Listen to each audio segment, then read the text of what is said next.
Hey, what's up friends? In this video I'm gonna make a marking gauge to mark wood. And yeah, it's gonna be my first marking gauge that I made, or both I suppose. I always use a square, and that's it. Anyway, it's gonna be fancy-pancy.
Well, alright then.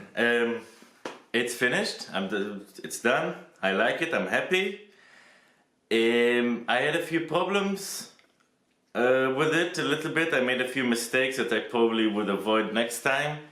First thing is that the nail that I didn't show how I made in the video, or the blade rather, is well, I made it from spring steel. I just cut it off and I nailed it, cut it off, heat treated it, quenched it, well, filed it first. The blade is good. It's sharp and all, but the way it's held, well, it's pretty strong now, but it's kind of awkward. I cannot resharpen it because I glued it in, and so yeah. The next thing is I made a stupid mistake where the screw goes. Findy?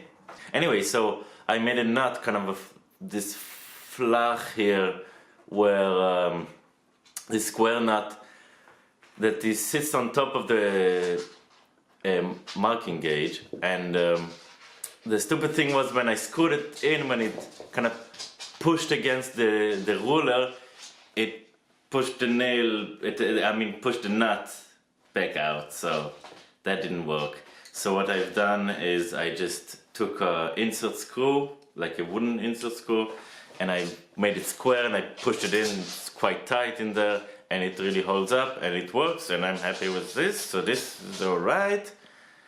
The next thing is that, hold on. So the next thing is, well, I didn't think about it, because I made the base of the marking of the gauge, I guess, metal, and the rail I made the sides out of wood, and they kind of scratch each other. Well, it doesn't scratch the wood, but it scratches the shellac finish, which is really nice finish, but it's, yeah, I mean, it's not good when you rub metal against it, so that was so it's kind of like, it's not, yeah, it kind of sticks. And about the engraving, I'm happy with the engraving. I didn't do a lot of engraving in metal. I mostly done in brass. I will show you in later videos. Well, you can see this one. I'm not gonna do the background thing where I engrave the whole background because it got kind of messy and I'm not that skillful with it just yet. So I think for the next time I would just do punching, kind of something similar. No. A nude.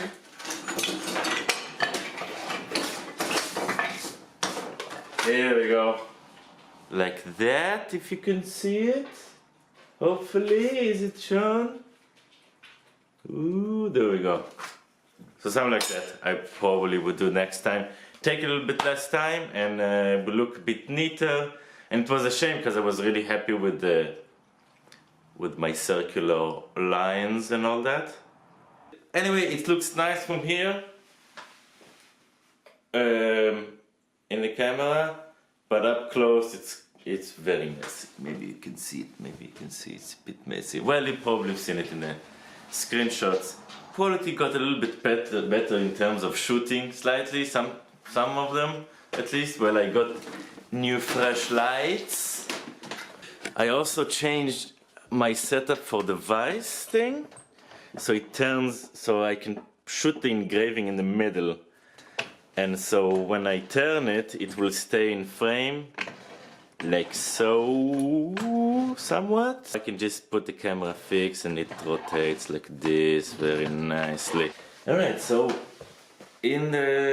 that's it. I hope you enjoyed the video. I've learned a lot about this kind of making and video making, and